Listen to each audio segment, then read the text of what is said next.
सबसे पहले तो मैं आप सबका बहुत बहुत धन्यवाद करता हूं। शायद चेयर्स कम पड़ गई क्योंकि बहुत सारे साथी खड़े हैं।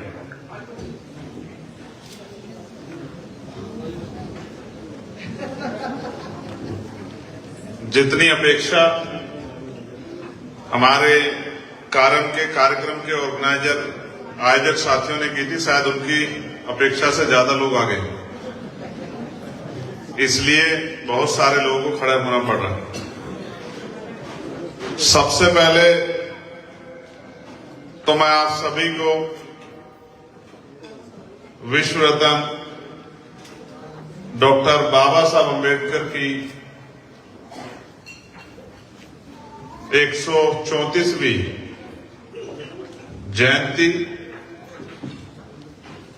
की हार्दिक बधाई और मंगल कामनाएं भेंट करता हूं।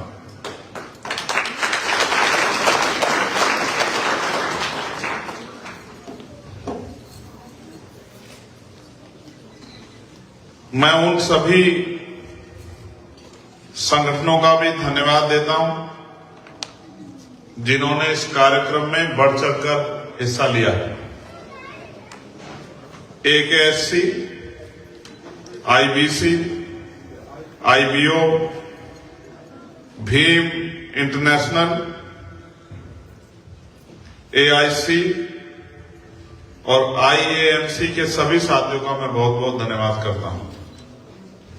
मैं धन्यवाद देता हूं जो संचालक महोदय यहां संचालन कर रहे थे और उन सभी बच्चों का, बच्चियों का, नौजवान साथियों का जिन्होंने बहुत अच्छे कार्यक्रम यहां प्रस्तुत किए। मैं उनको वहां बैठ के देख रहा था तो मुझे दिल में बड़ी खुशी हो रही थी उनके कार्यक्रमों को देख के। जब हम बाबा साहब अम्बेडकर की जयंती को सेलिब्रेट कर रहे हैं तो ये दिन हम सबके लिए, प्रदेश उसके एक छोटे से गांव के बारे में तो जितना हम लोग कहेंगे वो थोड़ा है। और मुझसे पहले भी बहुत सारे साथियों ने बाबा साहब अम्बेडकर के बारे में बात रखी। मेरे पिताजी गवर्नमेंट टीचर थे, मेरी मां वो हाउसवाइफ थी।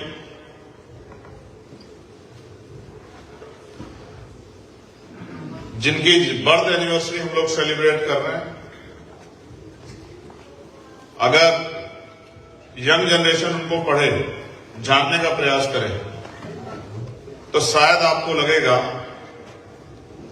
कि क्या वो दुनिया और उनकी जो राइटिंग स्पीच है या उनकी जो बायोग्राफी है, अगर आप पढ़ोगे तो आपको लगेगा कि क्या ये सत्य हो सकता है कि इतना भी भेदभाव हो कि सिर्फ जाति के आधार पे एक बच्चे से उसके सपने, उसका सम्मान का अधिकार और उसका तरक्की का अधिकार जो है वो छीन लिया जाए और अपमानित करके, तिरस्कार करके गेट के कोने पे या गेट के बाहर उसको बैठकर पढ़ने के लिए मजबूर किया जाए। जब हम आधुनिक भारत में भी उसको सोचते हैं तो ये लगता है कि हम लोग उससे कितने आगे बढ़ पाए। कभी कभी लगता है कि उनकी टीचिंग बहुत कम लोगों तक सीमित हो गई, लेकिन कभी कभी सूट बूट में बैठे आप सब लोगों को देख के लगता है कि उनकी टीचिंग दुनिया तक पहुंच गई।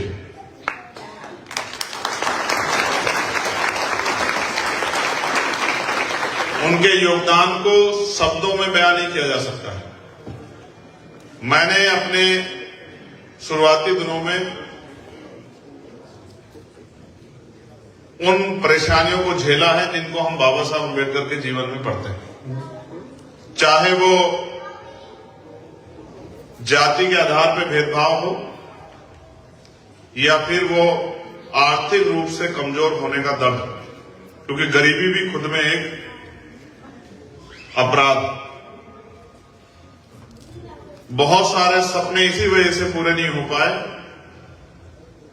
कि हमारी फैमिली उन सपनों के खर्च को पूरा नहीं कर पाई। और ये मैं अकेला नहीं हूं। जब कभी हमारे नौजवान बच्चों को अपने माता पिता से बात करने का मौका मिलेगा तो उनको जानने का अवसर मिलेगा कि ये 99% लोगों की स्टोरी है। जो यहां आगे बढ़ के बैठे हैं, खड़े हैं, उनकी भी स्टोरी लगभग बिल्कुल ऐसी है। लेकिन फिर मैं कहता हूं कि हमें समय से सीख लेनी चाहिए, और जब हम समय से सीख लेते हैं तो फिर समय की रफ्तार को रोककर हम लोग तरक्की की तरफ भी आगे बढ़ते हैं। सरकारी स्कूल में पढ़ा चंद्रशेखर। 12th तक की पढ़ाई होने के बाद उत्तराखंड एक बड़ी शानदार जगह है हमारे यहां, मैंने वहां ग्रेजुएशन की है देहरादून में। वहीं मेरी पोस्ट ग्रेजुएशन हुई है, वहीं मेरी लॉ हुई। और अक्सर मैं अपने इंटरव्यू में इस बात की चर्चा करता हूं कि समय आदमी को कहां से कहां ले आता है। मेरे फादर ने तय किया था कि मुझे पढ़ने के लिए विदेश जाना है। इसके लिए उन्होंने अपनी प्रिपरेशन भी की थी, लेकिन शायद समय को मंजूर नहीं था। जिस समय ये बात पूरे होने का समय आया तभी मेरे पिताजी बीमार हो गए। और एक मिडिल क्लास फैमिली किस तरह का जो है बीमारी में सरवाइव करती है, वो मैंने अपनी आंखों से देखा। मेरे सपने तो गए ही, लेकिन पैसे की कमी के कारण मैं अपने फादर को भी नहीं बचा पाया। यहां समानता है, यहां आदमी के जीवन की वैल्यू है, लेकिन जहां मैं जन्मा हूं वो मेरा देश है, उसमें अभी भी आदमी की जीवन की कोई वैल्यू नहीं।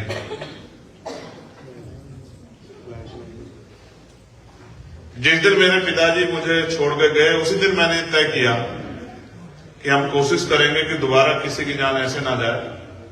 तो आज के बाद हम लोग अपने लिए नहीं जिएंगे, हम लोग उन गरीबों के, किसी कमजोरों के, उन परेशान लोगों के लिए जिएंगे जो ये सोच के बैठे हैं कि कभी उनकी जिंदगी में भी उजाला आएगा।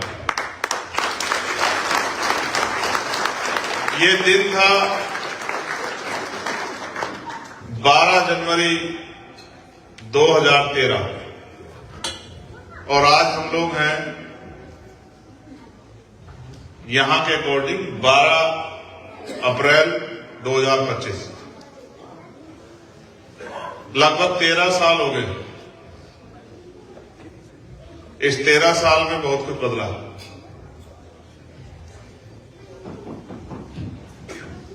जब मैं 13वें साल के आखिरी में हूं तो मैं मेंबर ऑफ पार्लियामेंट हूं।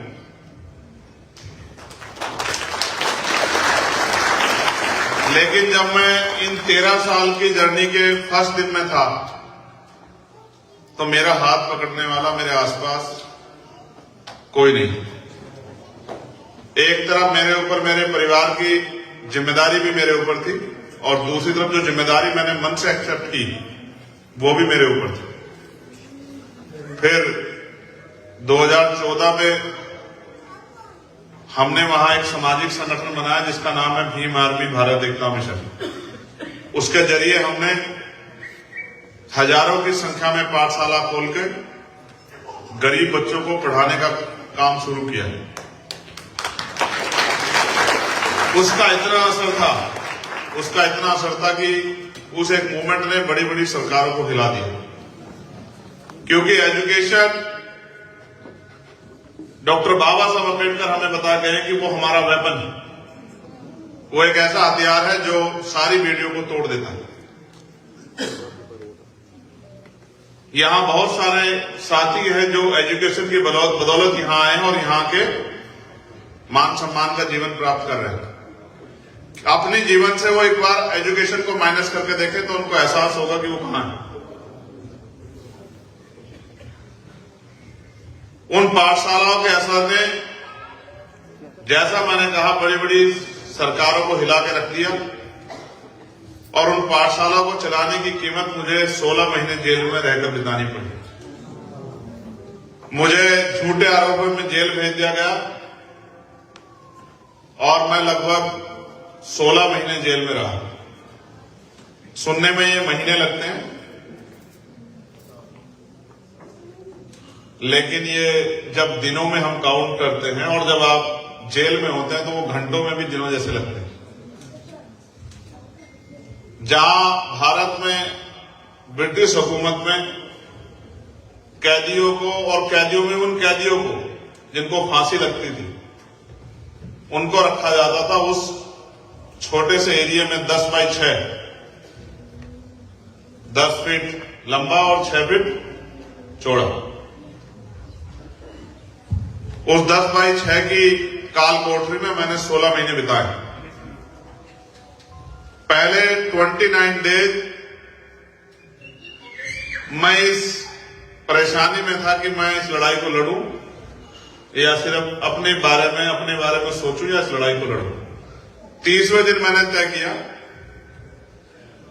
जो बाबा साहब अम्बेडकर ने कहा था कि जीवन लंबा नहीं महान होना चाहिए।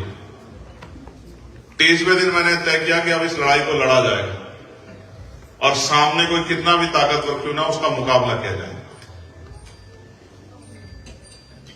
फिर लगातार संघर्ष चलता रहा। भीम आर्मी ने पूरी ऊंचाइयों को प्राप्त किया। पूरे इंडिया में हर स्टेट में उनकी यूनिट्स है।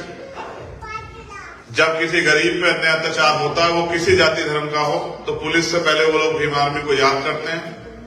भीम आर्मी के नौजवान वहां पहुंच के उनकी मदद करते हैं और जिन मामलों को पहले दबा दिया जाता था, आज उन मामलों पे कार्रवाई होती है।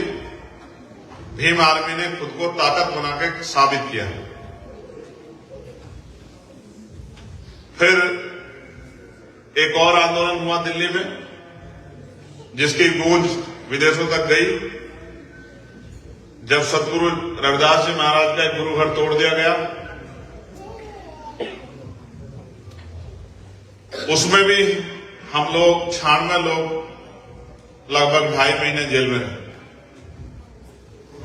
फिर एनआरसी का आंदोलन हुआ, उसमें भी हम लोग लगभग 30 दिन जेल में रहे। तो मुझे जेल से ज्यादा घर से ज्यादा जेल में बड़ा अच्छा लगता है।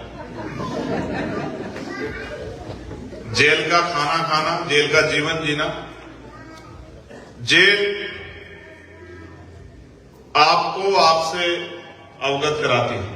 आत्मचिंतन के लिए, जैसे जो लोग बुद्धिज्म में विश्वास रखते हैं, मेडिटेशन के लिए सबसे अच्छी जगह अगर कहीं है तो वो जेल, जहां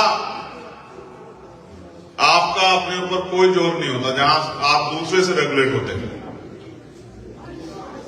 तो मैंने जीवन के संघर्ष को आनंद की तरह जिया है। एक ऐसा भी समय आया जब पैसे से हमें लोग खरीद नहीं पाए, धमकियों से डरा नहीं पाए, जेल से मुकदमों से रोक नहीं पाए, तो गोली भी खानी पड़ी।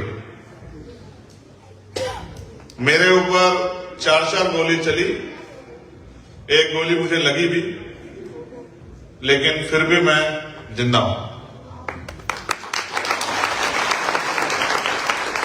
ये इस बात की गवाही है कि जिन सपनों को लेके मैं जी रहा हूं, वो सपने जब तक पूरे नहीं होंगे तब तक मैं मर नहीं सकता हूं। और मुझे ऐसा लगता है कि मेरा जीवन इसलिए है क्योंकि भारत में अभी तक जो नहीं हुआ, इस जीवन के संघर्षों में वो काम मुमकिन होगा। एक ऐसा समाज, एक ऐसा देश बनेगा जो भारत का कॉन्स्टिट्यूशन चाहता है, जहां आदमी आदमी से नफरत नहीं करेगा, जहां गरीबी, बेबसी, लाचारी की जिंदगी लोगों को मजबूर नहीं करेगी, जहां महिलाओं का सम्मान होगा, जहां महिलाएं सशक्त होंगी, जहां किसान का सम्मान होगा, जहां लेबर का, मजदूरों का सम्मान होगा, जहां लोगों के जीवन में सुख, शांति, खुशहाली होगी, एक ऐसा भारत बनेगा। मैं बहुत पहले कई बार इस कार्यक्रम के इन्विटेशन मेरे पास गए, लेकिन मैं मजबूर था कि गवर्नमेंट ने मुझे पासपोर्ट नहीं इशू होने दिया। शायद आपको आइडिया नहीं कि मेरे ऊपर कितने मुकदमे सरकार ने दर्ज किए। आई थिंक 50 मुकदमे मेरे ऊपर सरकार ने लगाए, एक भी मेरा अपना नहीं। अब मैं यहां हूं क्योंकि बाबा साहब अम्बेडकर के द्वारा लिखे गए संविधान ने मुझे अवसर दिया और मुझे जनता ने चुन के मेंबर ऑफ पार्लियामेंट बनाया। और जो लोग मुझे सुनते हैं वो जानते हैं कि कोई ऐसा नोट नहीं बना जो चंद्रशेखर आजाद को खरीद ले।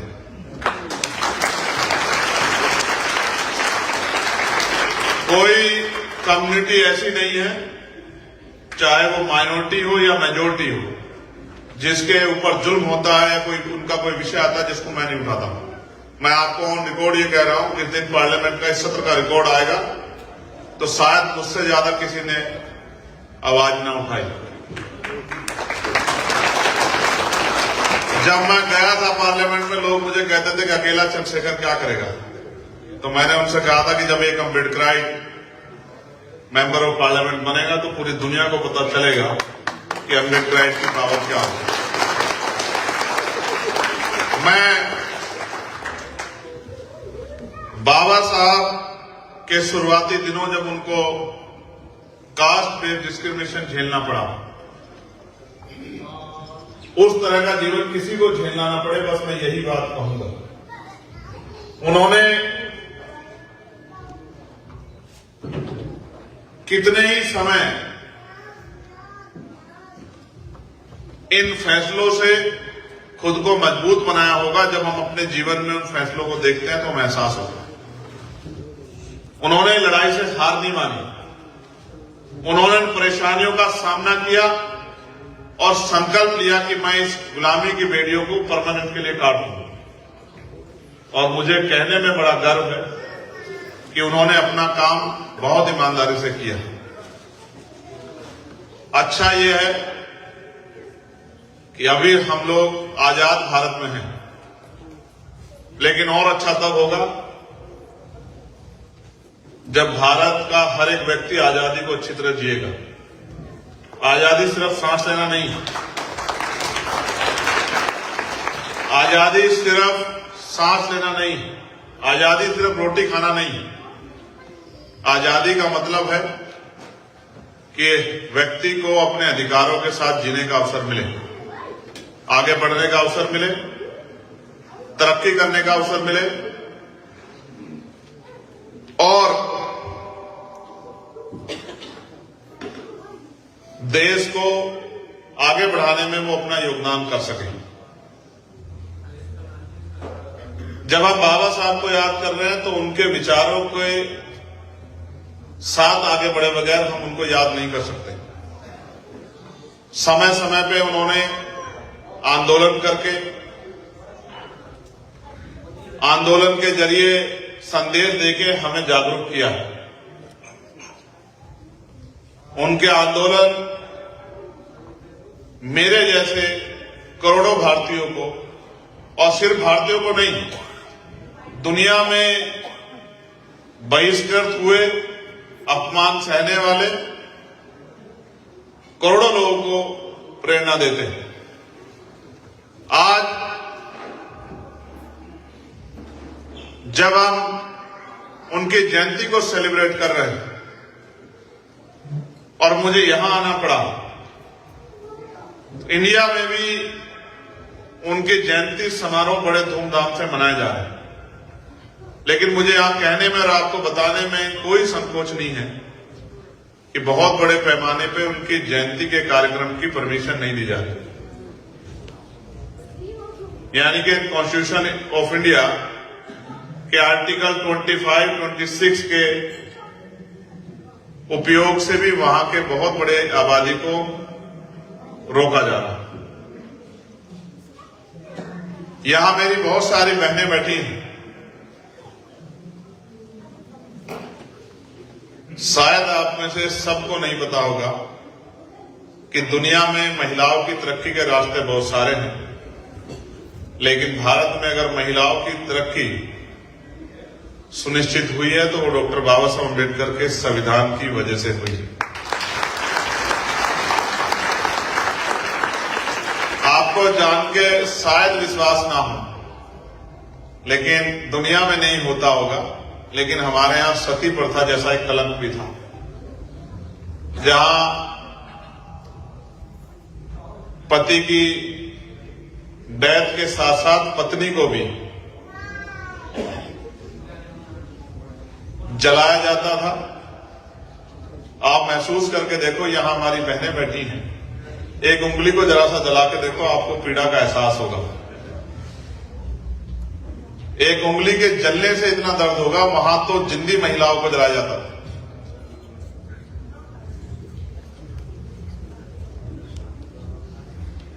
धीरे धीरे रूढ़िवादिता की बेड़ियां वहां टूटी, लेकिन वो टूटी इसलिए आसानी से नहीं टूटी।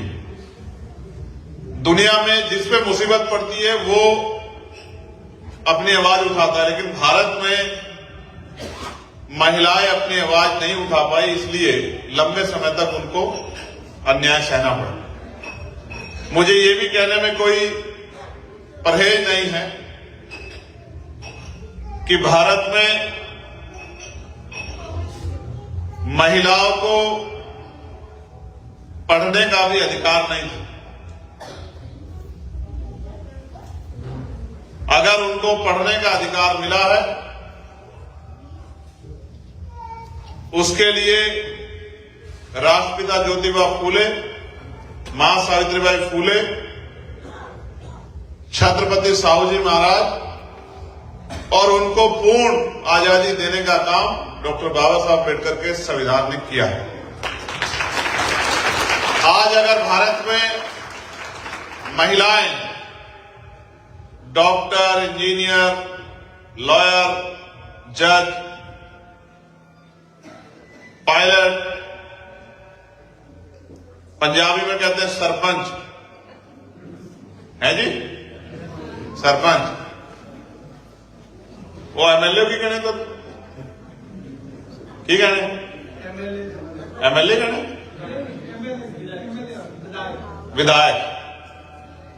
विधायक बनी है, मंत्री बनी है, सांसद बनी है, मुख्यमंत्री बनी है, प्रधानमंत्री बनी है, राष्ट्रपति बनी है, तो ये डॉक्टर बाबा साहब अम्बेडकर के संविधान की वजह से बनी है। इसलिए मैं और मेरे जैसे करोड़ों लोग बाबा साहब अम्बेडकर को मानते ही नहीं, उनको जीने का प्रयास भी करते हैं, उनकी शिक्षाओं पर चलने का प्रयास भी करते हैं, उनके अधूरे काम को पूरा करने का भी प्रयास करते हैं। और मैं ये भी मानता हूं कि हमारी नैतिक जिम्मेदारी है कि जो कर्ज हमारे ऊपर है हम उसको उतारें। वो जो बच्चियां हमारे यहां डांस कर रही थी, इस आजादी का अधिकार भी भारत में बेटियों को डॉक्टर बाबा साहब अम्बेडकर ने दिया।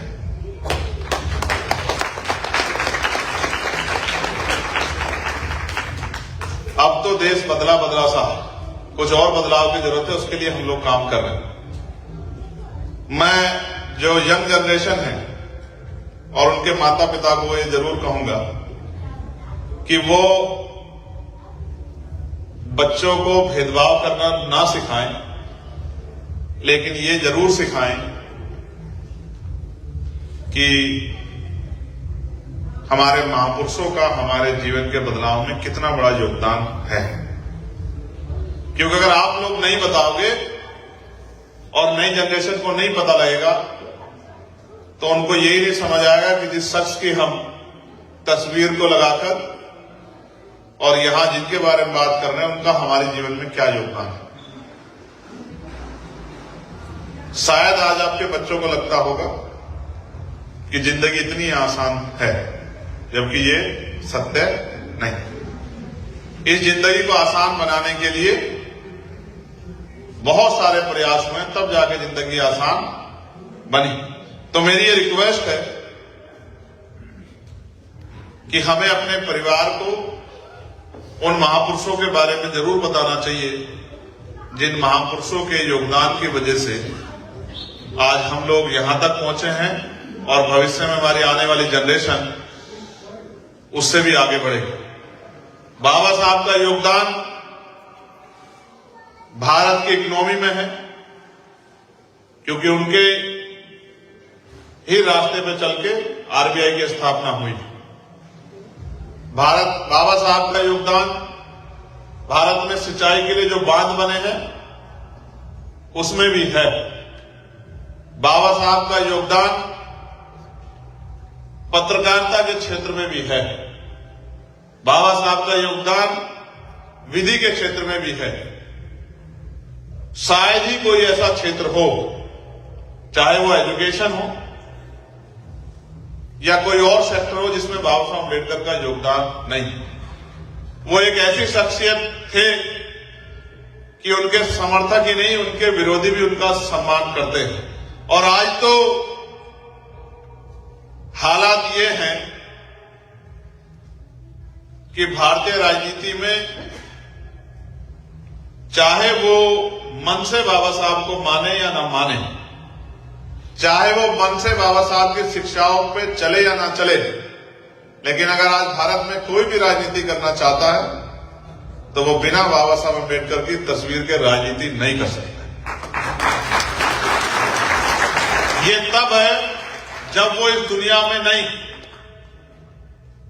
आप महसूस करके देखिए, वो 1956 में चले गए और आज 2025 के इंडिया में जब मैं आपसे कह रहा हूं कि चाहे उनको कोई माने या ना माने, चाहे उनकी टीचिंग पर चले या ना चले, चाहे उनसे समर्थन रखे या ना रखे, लेकिन अगर वो राजनीति करना चाहता है तो बिना बाबा साहब अम्बेडकर की छाया के, उनकी तस्वीर के नहीं कर सकता। ये सत्य है। जिन लोगों ने जीते जी उनका विरोध किया, आज वो भी अपने घरों पे, अपने बैनरों पे उनकी बड़ी बड़ी तस्वीर लगाते थे। ये है बाबा साहब अम्बेडकर का इंडिया में कद। इसलिए असल जीवन वही है जिसमें आपके विरोधी भी आपकी जय जयकार करें। आपके समर्थक तो आपकी जय जयकार करते हैं, लेकिन आपके विरोधी भी जय जयकार करें। आज एक गुरु घर में मैं धन्यवाद दूंगा बैरिया के साथियों का, गुरु घर की कमेटी का, जिन्होंने वहां डॉक्टर बाबा साहब अम्बेडकर के स्टैच्यू को भी आज लाइब्रेरी में स्थापित किया है।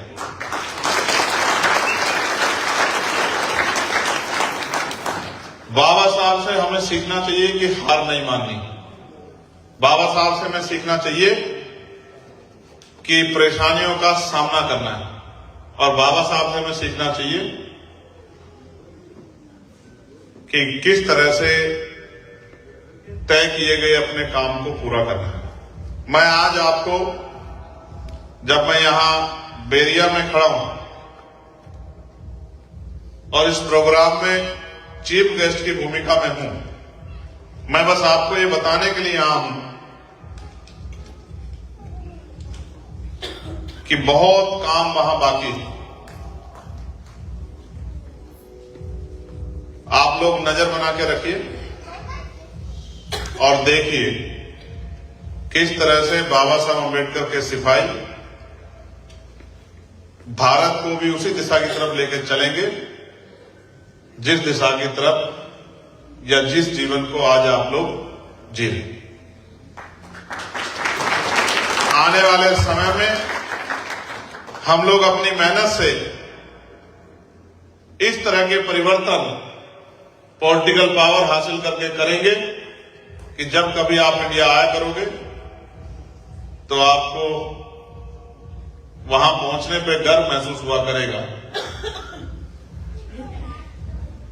कि जो सपने आप देखते थे उन सपनों को पूरा किया जा रहा है। आप यहां हैं, आपके परिवार अभी भी भारत में बड़े पैमाने पर निवास करते हैं। आप यहां पहुंचे हैं तो आपकी भी ये रिस्पॉन्सिबिलिटी बनती है कि जिन अवसरों की वजह से आप यहां पहुंचे हैं, उन अवसरों का फायदा उठा के जब आप यहां तक आ गए हैं तो अपने भोले भाले गरीब कमजोर समाज को ना भूलें। अगर आप उन्हें भूल जाओगे तो फिर बाबा साहब अम्बेडकर का कारवां आगे कौन बढ़ाएगा। बाबा साहब से, उनके संघर्ष से जो मिला उसको लेकर तो आप लोग यहां तक पहुंच गए, लेकिन जो लोग छूट गए हैं उनके प्रति आपकी जो जिम्मेदारी है उसको भी आप लोगों को समझना चाहिए।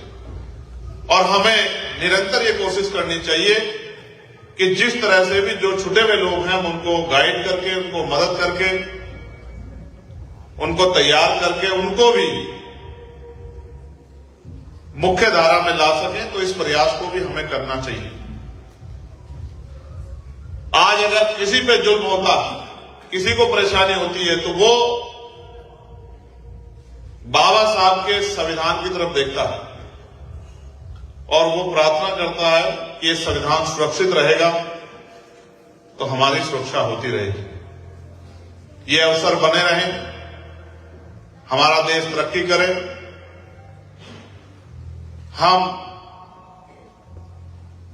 स्वाभिमान सम्मान के जीवन को प्राप्त करें। आजकल सोशल मीडिया का युग है। आपके यहां टिकटॉक चलता है, हमारे यहां बैन कर दिया। हमारी गवर्नमेंट को लगा कि टिकटॉक अच्छी चीज नहीं है तो उसको बैन किया जाए, लेकिन और कुछ ऐसे प्लेटफॉर्म हैं जिन पे आप देख सकते हैं कि भारत में क्या चल रहा है, और जो नई जनरेशन है उसको तो जानना भी चाहिए। उसको फेसबुक है, ट्विटर को एक्स भी आप ही के यहां के लोगों ने किया, इंस्टाग्राम है, और भी सोशल साइट हैं जिसपे आप ये आइडिया लगा सकते हैं सर्च करके कि देश में क्या चल रहा है। मुझ पे भी मेरे जैसे लाखों साथी जो वहां काम कर रहे हैं, हम पे भी निगाह बना के रखिए और हमारे साथ जुड़कर भी रहिए, जिससे आपकी गाइडेंस का फायदा भी हम लोगों को मिल सके। आप जिस सेक्टर में हैं वहां से किस तरह से उस सेक्टर से हम लोगों को गाइड कर सकते हैं, इसके लिए भी इस बंधुत्व के भाव को बना के रखें। मैं आपको बधाई भी दूंगा कि एक बड़ा ऐतिहासिक काम आपने यहां किया है और उसमें जिस तरह की क्षमता आप लोगों ने जुटाई, जिस तरह से आपने अपनी बात को रखा, जिस तरह की मौजूदगी आपने उसमें दर्ज कराई, मैं उसके लिए भी आपके संघर्ष का बहुत बहुत धन्यवाद करता हूं। और मुझे उम्मीद है कि अमेरिका में उस तरह के हालात ना बने या उस तरह की स्थिति ना बने, लेकिन जब यहां कास्ट डिस्क्रिमिनेशन पे बात चल रही थी और हमने आज जो है एंटी कास्ट हॉटलाइन भी शुरू की,